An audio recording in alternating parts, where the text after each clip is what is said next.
Hello and welcome again to this SimScale hands-on workshop on producing better rotating machinery designs faster using simulation. My name is David Vaughn and I'll be your host today. I'm joined by Anirudh Uni, who is one of our top-notch engineers here at SimScale. He'll be walking you through the hands-on portion of the workshop. I want to take just a second to remind everyone also, so we've got Matt and Yusuf online as well to help with any technical assistance that's needed in terms of the GoToWebinar application and or getting up and running with the SimScale community account. So I want to remind everyone, hopefully you saw the requirements in your workshop reminder email that in order to participate in the hands-on workshop, you need to have a community account. And if you have not done that already, please refer back to that email now. And it'll only take you a minute or two to quickly get that up and running. But I do need to ask you, if you do that or if you need help doing that, can you ping us on the chat, and Matt and Yusuf will help get your account set up for this workshop. Okay, so refer to the reminder email to get your community account set up, and then ping us on the chat, and we'll make sure that you're ready to go for the workshop when we get to that point. But before we do get to the hands-on workshop, I'd like to take a few moments to kind of set the stage here and let you know what's going on at SimScale, why we're doing this workshop, and get you up to date with the news. As many of you know, if you know SimScale at all, you know the history that we've been around for several years now and building a top-notch, state-of-the-art platform for cloud-based engineering simulation, and have had many successes. It's been a real crowd pleaser, so to speak, and definitely growing extremely fast. The news, however, with that we announced just a few weeks ago, is this commitment to rotating machinery applications in general, right? That SimScale is making a new commitment to simulation technology to support the rotating machinery and industrial equipment market. And of course, the first step is continuing to make simulation accessible as we have been through the platform. But for this market especially, we know it needs to be accurate, fast, and versatile to be able to address all of the many applications in this market. When we talk about accessibility for rotating machinery, it's the idea of being able to access engineering simulation anywhere, anytime, right?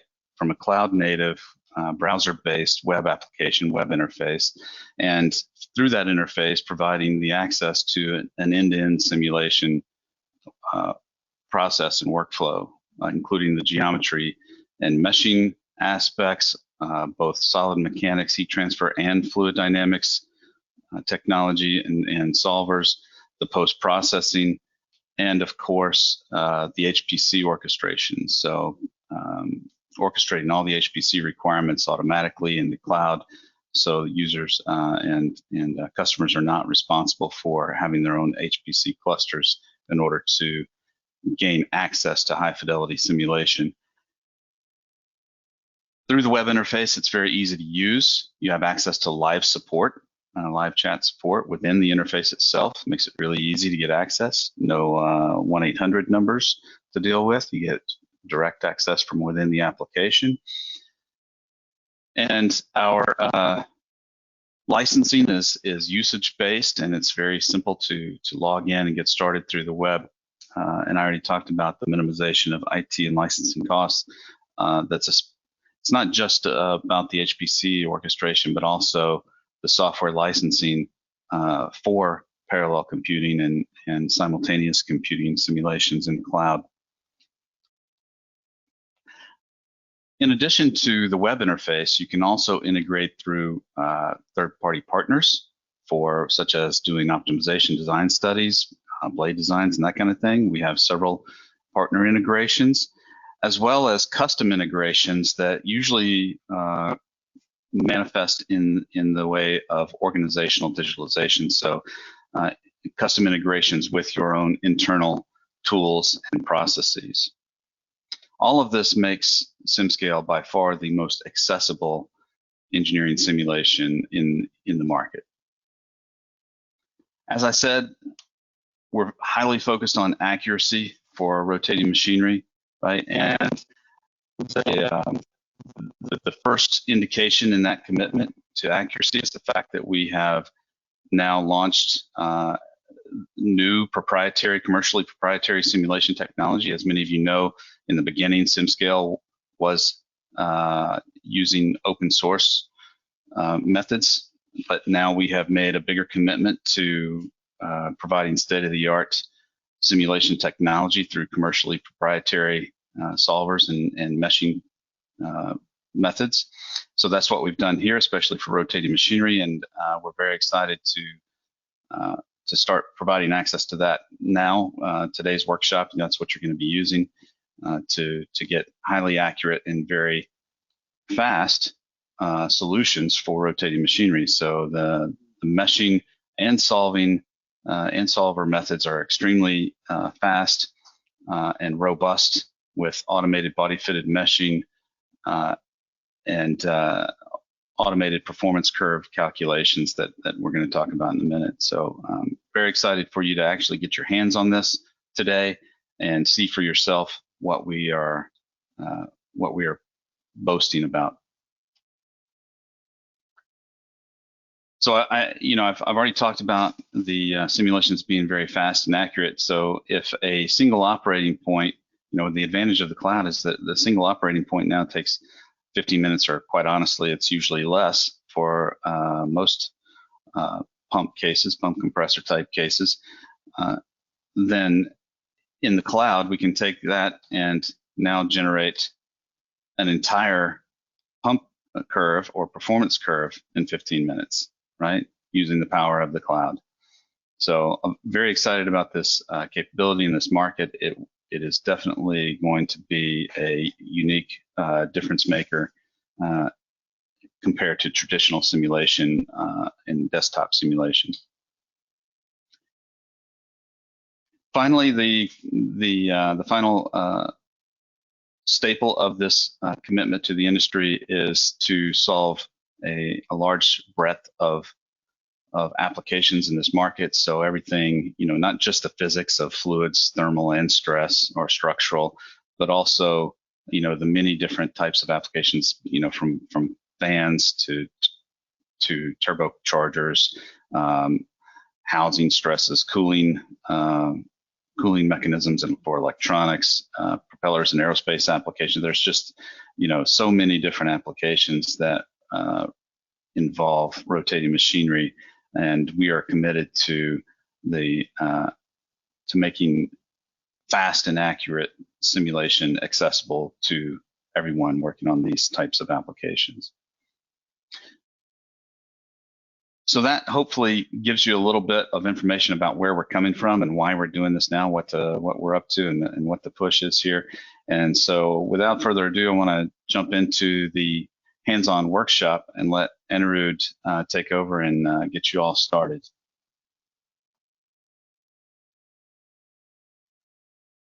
Yeah, thanks, David. Today, I'm really excited to take you guys through this hands-on workshop where you can actually run a simulation yourself and get results for a real-world case. So I want to set up the case beforehand before we jump to the platform so that it's clear what we're looking at. Now, this is the centrifugal pump that was presented in the validation slide that David had shown. So this is a real-world pump, and we have experimental data for this for different operating points. So we're going to run one operating point for this. So it's going to be a flow rate of about 50 meter cube per second, as you can see on the right, and we're going to specify the rotation speed of the blades as well. And this is incompressible steady state turbulent flow. So we'll be analyzing the pressure drop as well as the forces on the impellers, and that'll help us determine the efficiency. So we have all that data, and we'll run it on SimScale and try and compare. Let me also make a note to everyone that we've got, as I said, people online to help answer questions, and I'll be monitoring the Q&A panel and forwarding your questions on to Anirudh as we go. So if at any time you've got questions, please type them into the Q&A panel in the GoToWebinar interface.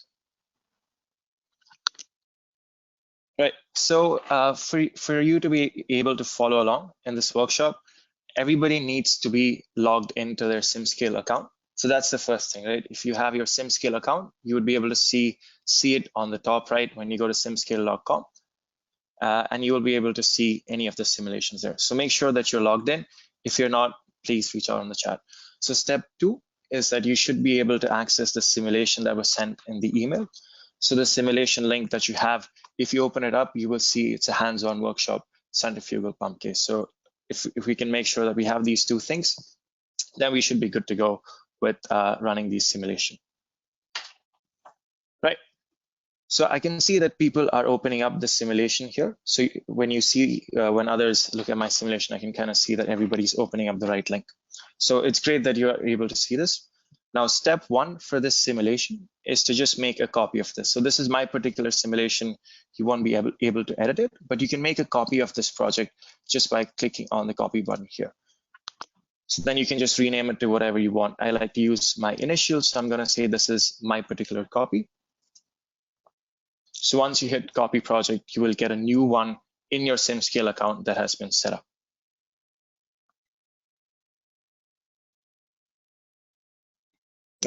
So once we have the project set up, we will be able to get going with creating our own simulations. So I want to first take a second just to orient ourselves in the platform, and then I'll walk you through the simulation. So on the top left, this is where you see your geometries. So as you can see, I've already uploaded the geometry for the pump. Here you see all the different simulations, right? So for this hands-on workshop, every step that I do, every click that I make, I'm going to call it a milestone. So I've created 6 milestones here. So we need to make 6 changes in the setup to be able to run the simulation, and each of them has been saved as a milestone. So if you miss a click or a pick, or if you fall behind, it's not a problem at all. I'll just go to the next milestone, and that'll have everything set up beforehand. So there's no worry of falling behind or missing out or clicking the wrong surfaces. Right. So this is the main 3D viewer, which takes up most of the screen real estate. You should be able to see your pump here. And on the top right is the breakup of the CAD. So we have 2 CAD bodies here. One is the fluid volume of the actual pump, and the second is an axisymmetric body around the impeller blades to model the rotation. So if you go to our top ribbon here, you'll be able to change the view mode. So if I go and change it to translucent, you'll be able to see inside the pump. For now, I want to be able to hide the second body. So this is where I can right click on the second body and just hide it. I can either hide the face or the complete body, and I'm just going to choose to hide that complete body. You should be able to play around with the model pan with the left mouse click. With the center scroll wheel, you can drag it left or right, and you can zoom in and out. Now let's create a simulation for this pump based on the settings that I'd shown you. So when you go to click a new simulation, this gives you access to the full suite of physics that SimScale has to offer. So like David was saying, SimScale is a really versatile solution, right? It's not just fluid flow, but you can actually do a lot more. So you can do things like heat transfer, structural analysis of the blades, frequency analysis of impellers, etc. But in this case, I'm just going to use our subsonic proprietary solver, and you should have this in your simulation list. If you don't, please reach out on the chat and we will enable this for you. Right. So when I hit create simulation, you'll notice that I get a new simulation here called subsonic, right? So I can just rename this to whatever I want. I can just call this Thursday demo for now, and I can get going. Now, setting up a simulation is really straightforward. There's only 5 or 6 things we need to do, and they're pretty straightforward. It's essentially in the form of this checklist. So under the simulation tree, everywhere you see a red circle, something needs to be addressed. And if it's a green checkbox, you're pretty much good to go. So if you have everything, you should be able to run the simulation. Now, step 1 is simulation creation. So if you don't have that, please go to milestone 1 over here.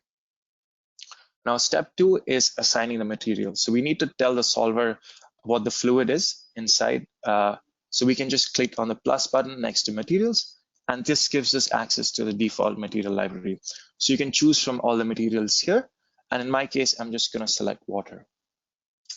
The only thing you need to note here is that all these values can be edited and customized. So if you have a specific fluid that you want to study, you can just edit any of these properties and rename the fluid. So you want to make sure that the fluid is assigned to the flow volume, and it'll be selected in blue if we have that. So once we have that, I can just hit the blue checkbox and save that. Now that was milestone number 2. So if there's any problems there, you can just go to the milestone number 2 named material assignment. Right. Now step 3 is assigning the boundary conditions. So this is where we're telling the solver where the inlets and outlets are. So if I click the plus button here, this gives me access to the different boundary conditions that I have. So for the pump case, I'm just going to use a total pressure inlet here. So on the top, I have the inlet. So I'm just going to select that surface here. And under the pressure type, I'm going to change it from fixed to total pressure and make that 0. So this is where the inlet water is coming in, and it is 0 kg or 1 atmospheric pressure. So then I can just rename that to say this is a total pressure inlet. Right. Now it's the same thing for the outlet. So I'll hit the plus button and create a new boundary condition, and it's going to be a flow rate outlet. So I'm just going to click velocity, and I'm going to select the outlet face in this case, and I'm going to change the flow rate type to volumetric. Now in this case, I'm going to study the operating point at about 50 meter cube per second. So that value, 50 meter cube per hour. So that's going to be about 0.01389. I'm just going to rename this to flow rate outlet.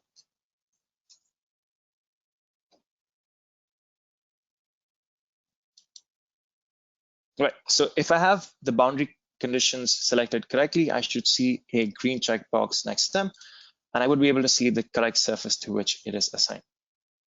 So now that I have my inlets and outlets, I'm good to go with milestone number 3. Right. Now the next milestone is, or the next step in the process is just the mesh settings. And this is, again, highly automated. So if you go to the mesh settings, there's a scroll bar which goes from 1, which is a coarse mesh, to 10, which is a fine mesh. So you can slide this along. So let's say you want to do a mesh independent study, you can choose a different fineness of mesh. But in our case, I'm just going to leave it at the default for 1, and I'm going to hit OK. So that's milestone number 4 done as well. We have our materials, boundary conditions, and our mesh settings. Now the setup is pretty much complete, but I need to do a couple of additional things before I can hit go. The first is I want to be able to get some numbers to calculate the efficiency, right? So for this pump operating point, I want to calculate the pressure delta across the inlet and the outlet. So I want to get an average there. So that is there under result control, surface data. If you click the plus button here, you'll get a new area average. So you can select the inlet face and the outlet face, and you can just rename this to, let's say you want to get this the pressure that you're interested in. You can call it the pressure delta or whatever you need. So this will tell you the average results for the inlet and the outlet. To calculate the pump efficiency, I also want to be able to determine the forces or the torque that is the input torque that is required to spin the propellers. So or the impellers. For that, I'd create a new forces and moments result control. And for that, I'm going to select the impeller faces. So I can just right click and hide the casing, and I can select the impeller faces here. Now to make sure that you have the right faces selected, you can also pre-select some of these topological entity sets that I've created on the right. So these are just groups of faces that I've already put together. So if it's the impeller, you can just select that face to make sure that you have all the blades selected. This will help us determine the input power need to spin them. Right, so for the result controls, we should have area averages for the inlet and outlet, and the forces and moments for the impeller blades. And again, I can rename this to, let's say, impeller forces.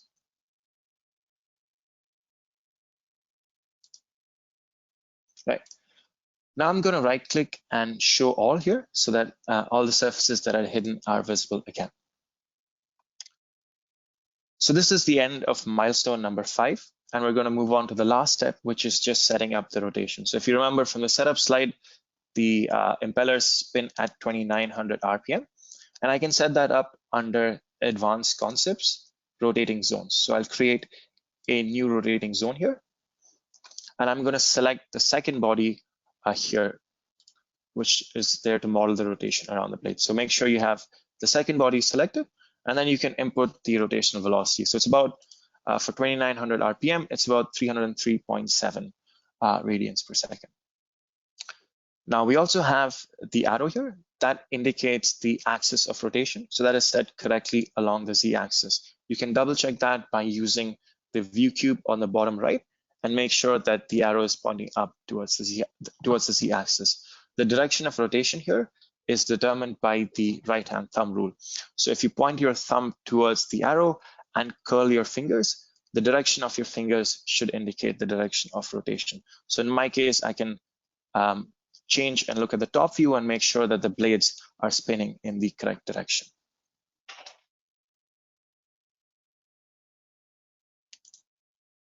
Right, so that is milestone number 6. And as far as the setup goes, we are pretty much done here. So we have created a new simulation from scratch for this geometry. We have specified the material, which is water, and that has been assigned to the fluid region. Then we have assigned the boundary conditions. So we have specified an inlet pressure, and we have specified an outlet flow rate. We've made sure our mesh settings are correct, which is step 4. And then we have added some result controls to get the pressure delta and the input power so that we can calculate the efficiency. So that has been done here. And the last step was setting up the rotating zone. So we made sure that the blade is rotating in the correct axis and the correct direction, as well as the correct RPM. So now under my simulation tree, I can see that I've got green checkboxes everywhere, and I can start a simulation run for this operating point by clicking on the plus button here. So for this simulation run, I'm going to rename it as 50 meter cube per hour, since that is the operating point, and you can hit start. Now, when I do that, you'll notice that we get a simulation job running here, and this simulation job is sent off to a virtual machine in the cloud. So all the heavy lifting, like the mesh generation, doing the simulations, getting all the results, all that has been offloaded to the cloud, and you don't need to worry about any of it. So while this is running in the background, you're actually free to set up more operating points or look at a different result. You're not restricted, unlike traditional on-premise software, where once you start a simulation, you sort of have to wait for it to finish, right? If you're using a desktop or something, you might have to leave like a sticky note on the screen and say, don't touch the computer, because if somebody interrupts it while it's running, it could crash, or it could ruin the results. But with SimScale, all that has been completely eliminated, right? So let's say I want to study another operating point. I want to do 60 meter cube per hour. I can go back to my setup, and I can go to the point where I assigned that flow rate. So I can click the flow rate outlet here, and I can change this value for a second operating point. So for 60 meter cube, that value would be approximately 0.167 meter cube per second. So this is 60 meter cube per hour, sorry. So this is the second operating point I want to study. So I'm just going to change that, hit OK, and update the boundary condition that I had set up. Now I can click the plus button here and start a new simulation run for that operating point. So I'm just going to call it run 2, 60 meter cube per hour, and hit go. Now this run is sent off to a different machine in the cloud. So with a SimScale license, you have access to theoretically an unlimited number of these virtual machines, right? So if you want to do a full pump curve, you can actually set them all up in one go and have them run, and you can get those results in parallel. So traditionally, you would have to study one operating point, wait for it to complete, get the results, do a next operating point, and that's usually one of the main reasons there's such a lead time for generating pump curves. But with SimScale, you can really harness the parallel computing capabilities and set off as many different simulations as you want to. So now that I have these two simulations going, I'm going to go back to an existing run so that we can look at the results, right? So before all the milestones, I had created a simulation here called completed simulation, and you should be able to open that. Now, if I expand the simulation runs for this completed simulation, I'll find 4. So I ran 3 different operating points at a different mesh setting. So this is what I used to benchmark against the experimental data. So we have the pressure drop data as well as the power data for these operating points, and we were able to match them really well with experimental. I also have a 4th run, which I just ran a little bit earlier with the exact same settings that we set up today. So if I go to my completed run, you will see that it just ran a few minutes back, and we will look at the results for this run. So you should be able to find this and see it was run earlier. Now, if I want to look at the results for this particular run, before I look at the graphical results, I want to make sure that the numbers line up. So for that, under my completed run, I can look at the area averages and the force plots. So this is something that we had set up under step 5 of our milestone. So if you remember, we wanted to get the pressure delta across the inlet and the outlet, as well as the power required to run these simulations, to run the impeller. So if I go to my area average here, I can open up PT, and that is the total pressure average. So for this particular operating point, it's at about 18.3 meters of head of water, and I kind of see that 180,000 pascals is pretty close to experimental there. If I go to my forces, you will see that you can similarly open up the power needed to drive the impellers, and that's about a little over 3,600 watts, which is again pretty close to experimental for the 60 meter cube operating point. Now I'll go back to my completed run, and let's take a look at these results graphically. So I want to be able to understand. Yeah. Sorry to interrupt you, but I think this might be a good time to take a pause and let a few folks catch up, and also maybe answer a couple of questions that have come in. There was one request to clarify the rotation zone a little bit. Specifically, the question was, I think you may just want to go back if you're able to and talk through that one more time. But the specific question was, is this the volume without the blades? I see. Yeah, that's a good question.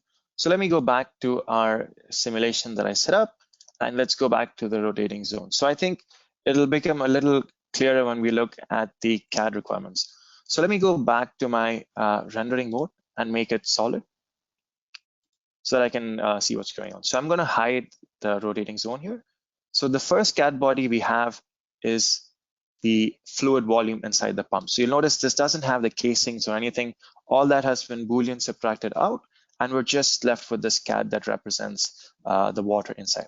So if I hide one of the faces here, so I can right click and hide a face here, and I can, if I change my assignment from volume to face, I can select a face and hide that here, and then I'll be able to see the blades inside. So everything inside the blade is actually a void, since this is the fluid volume. Now, as far as the second CAD body goes, I can show that again over here. So this is just a solid cylinder. So this is an axisymmetric body, which just tells the solver, okay, everything inside here is rotating.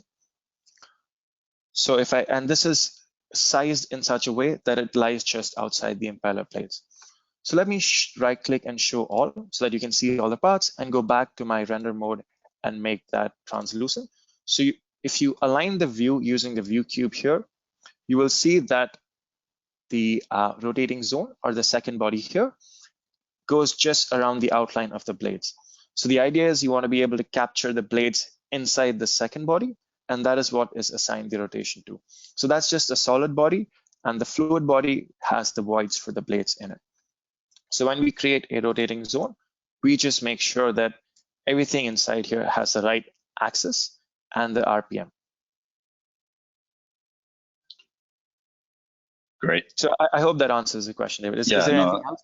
Yeah, I think that was helpful. Yeah, let's talk about something else too. A couple of questions here, and let me try to address it, and you can correct me if I'm wrong here. But there's several questions related to the choice of the analysis type, incompressible versus subsonic, and obviously there is some overlap there in terms of the naming. But if you look at the description and the details, you'll see some differences. First of all, the subsonic analysis type is the new simulation technology that we've recently added to the platform that can be both incompressible and or compressible, right? So that analysis type allows you to simulate both flow regimes, and this is the technology that is specifically developed and designed to solve these types of rotating machinery flows. So that's why we are recommending that subsonic. And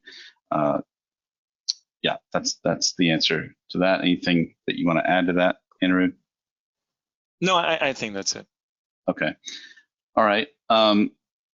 There's a question here. I wonder, maybe, we were cruising pretty quick there, so maybe it just didn't come across. But when did you specify the wall boundary conditions? There was a question that apparently there was that was missed. Yep. So that's actually optional. Any surface that you don't assign a boundary condition to automatically gets assigned as a no-slip wall. So for this simulation, that's actually not required. In the completed simulation, I just added that so that there's no confusion, and people the participants know that the walls are actually being modeled. But there is no need to do that. It happens automatically in the back. Great. Let me see.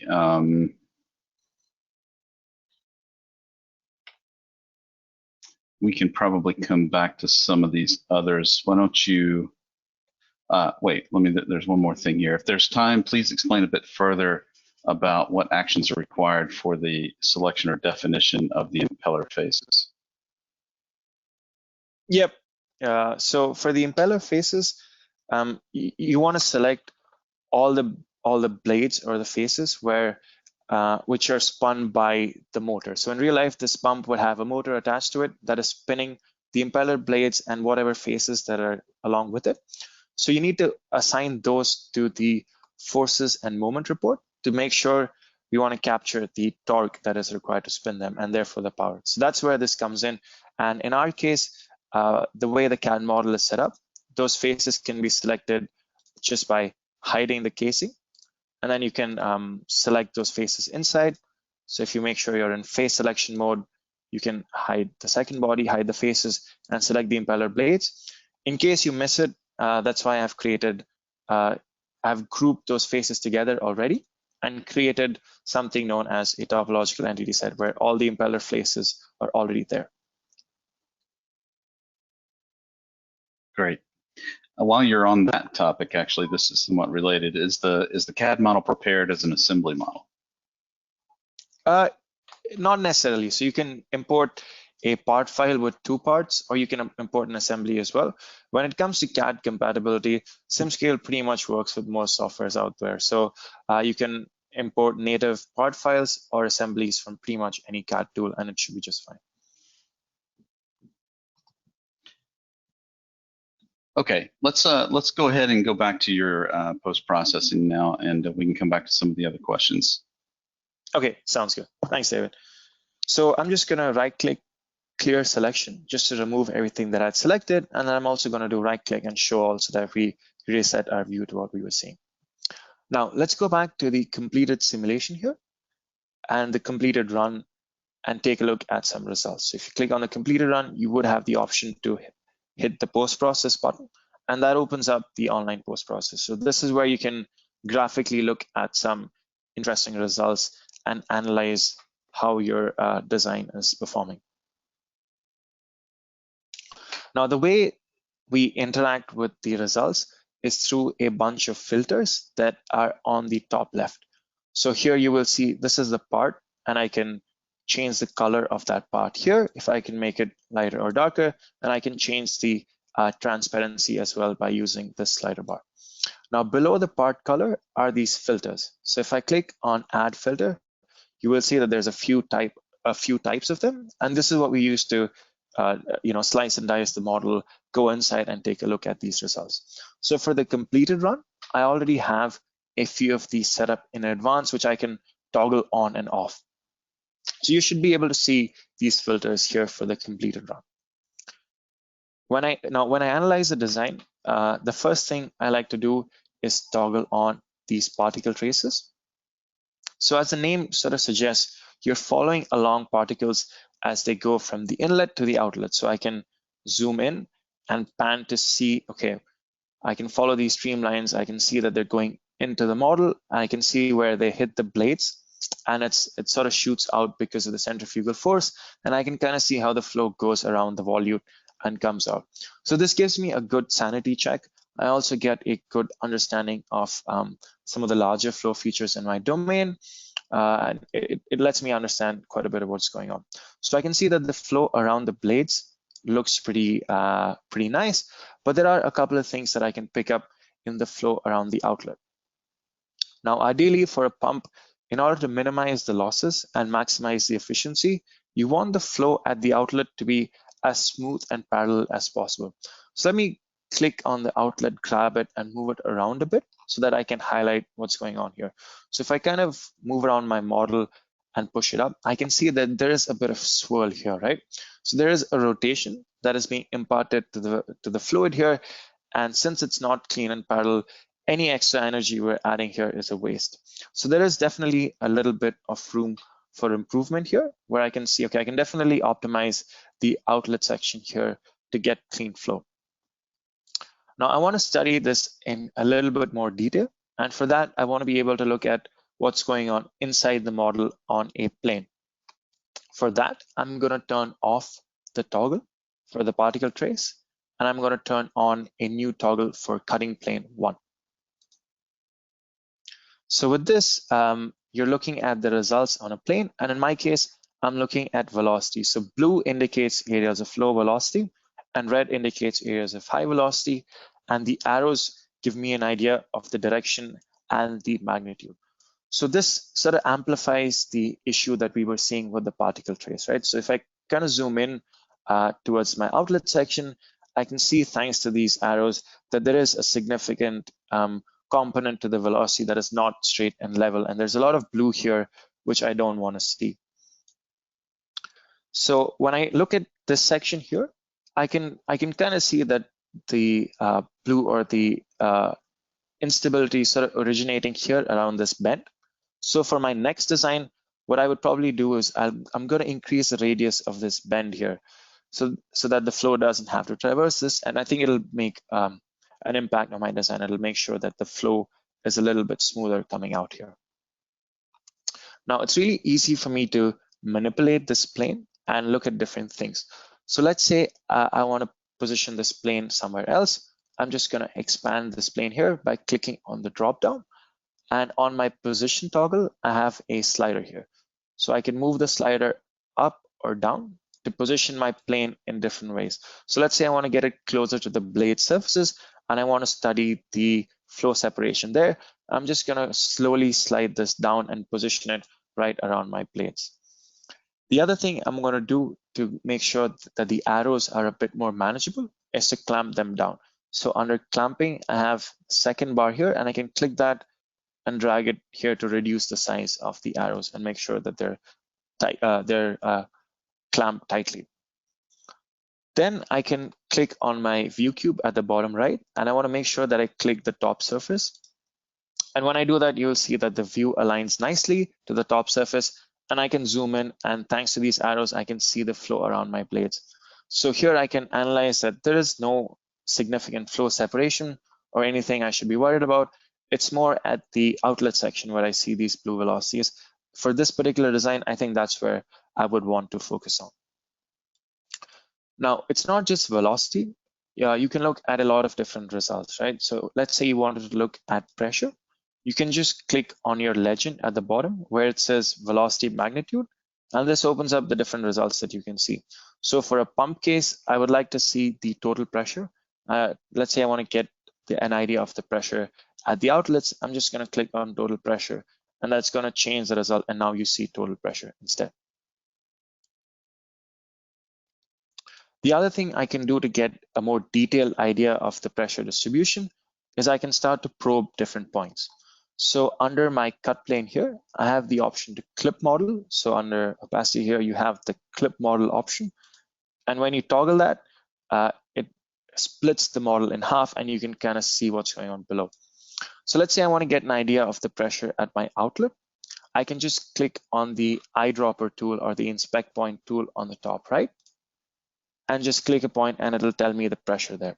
Let's say I want to know the pressure in a different unit. That's really easy as well. I'm just going to go down to the drop down next to my legend here, and I'm going to change that to, let's say, PSI. And if I click another point now, I see the results in PSI.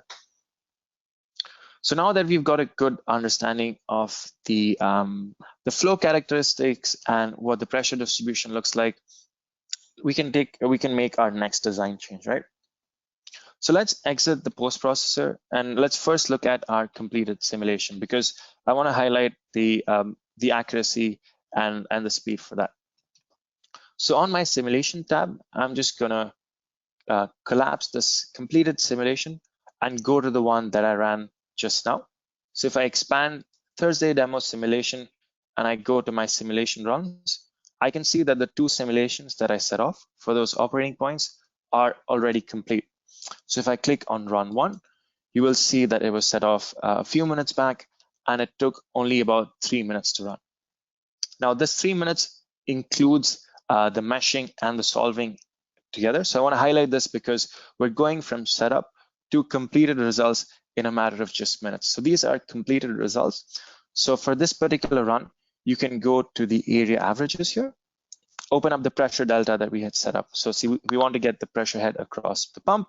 I can click that, click on PT, which is the total pressure, and I can see the results there. So I can kind of see that for the outlet or for one phase, it's at 0 pressure. So the pressure delta is about 200,000 bars, 205,000 pascals, and that's really close to experimental. So we're within a couple of points of experimental. So not only is it fast, but it's also really accurate.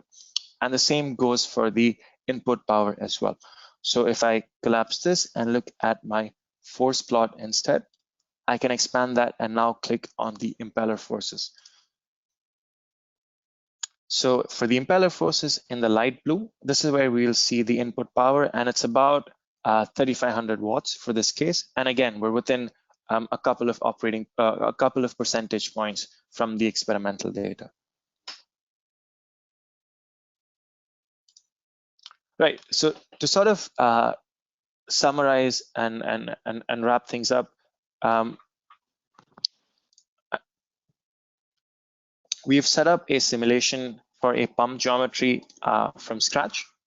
That takes only a couple of minutes to do. We've also done 2 operating points where we have completed results. So you can open up one of your completed simulation, hit post-process results, and set up those filters as well. And not only have we done 1 operating point, but we've actually done 2. So with this method and this new proprietary technology, you can actually get pump curves really quickly. Also, the last point I want to sort of highlight is the accessibility piece. So as you can see, you've been able to sign up to simscale.com, create an ID, and get rolling. There's been no VPNs, no installations, nothing required. It's really easy to just go to your favorite web browser, open up SimScale, and set up these simulations. So I hope I've been able to show how accessible it is, how accurate it is, how fast it is. And I think the last point on David's list was the versatility. So right now I have just shown a flow simulation, but if you go to SimScale website and if you look at all our projects, you'll find that there are plenty more for different types of applications. It's not just pumps. You will see fans, blowers, other turbo machinery parts, and not just fluid analysis, but also structural and thermal analyses. Great, thanks, Anirudh. That was very well done. There are still several questions, and I know a lot of folks may have to drop off after the 45-minute mark, but I'd like to go ahead and discuss some of these other questions. So a lot of them had to do with some specifics about the solver and mesh and boundary treatment, and so I'm just going to kind of address all of them together. That the new technology, new simulation technology that we've just released is specifically designed for these types of problems. And as Anirudh mentioned, the 3 minutes was for the meshing and solver together. So this technology works together. It's very specific meshing, and the solver, the boundary treatment, wall functions, turbulence modeling is all specifically designed to work with the mesh that is created, right? And you'll see that it's a trimmed mesh, body fitted trimmed mesh at the boundaries. And while we do have a plan to add, there was a question about this, but there is a plan to add prism layer meshing later this year. The automated capabilities of this technology are, again, specifically designed to work without the requirement of those boundary layer meshes. So it works extremely well, as we have shown, very fast, and as we mentioned, accuracy too. We'll be publishing several validation cases in the coming weeks.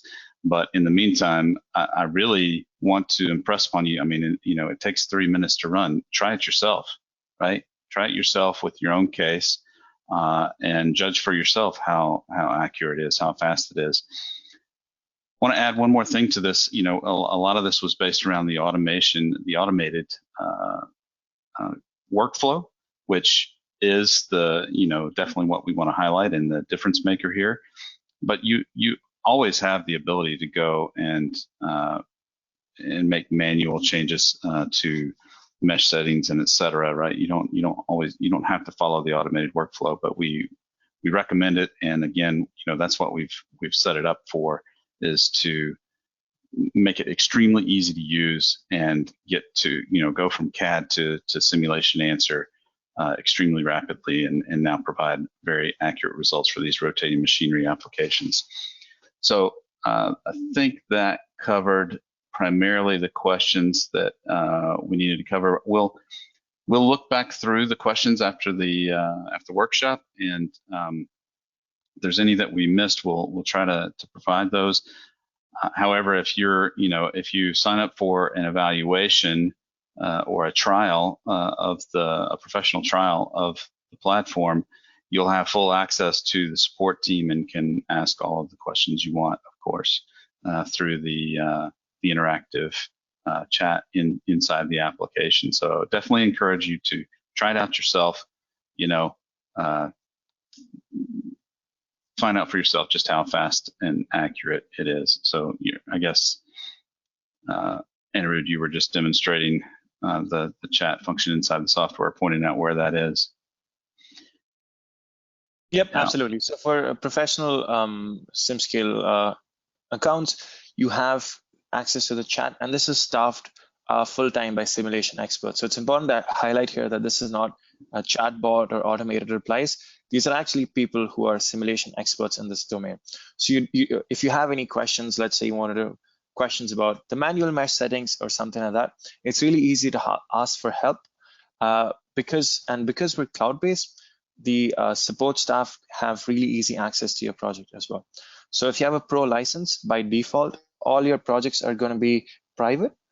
But if you enable this checkbox here at the bottom, you can share your project with the support, and they can just click on a button, open up the same URL, and then they're looking at exactly what you're looking at in real time, right? So if you have a problem with the mesh or a question about the mesh, you can go to the mesh settings, and you'll notice that the URL changes there because you're on mesh. So they can just click that button and they can see exactly what you're looking at. So that makes the support instantaneous. Like David was saying, you don't need to dial a 1-800 number or file support tickets or browse forums. It all happens in platform. Right. And most of you, you had a community account to run this workshop. To upgrade to a professional trial, just contact sales@simscale.com, and they'll be glad to help you get set up with that and start moving forward with your own testing and validation. With that, I want to thank you all for your attendance. Thank you, Anirudh, and Matt and Yusuf in the background for helping us with the technical details. Anirudh did a great job here. I really appreciate it. And I want to thank all of you for your time and joining us today. And I hope it was beneficial to you. With that, I hope you have a good rest of the day.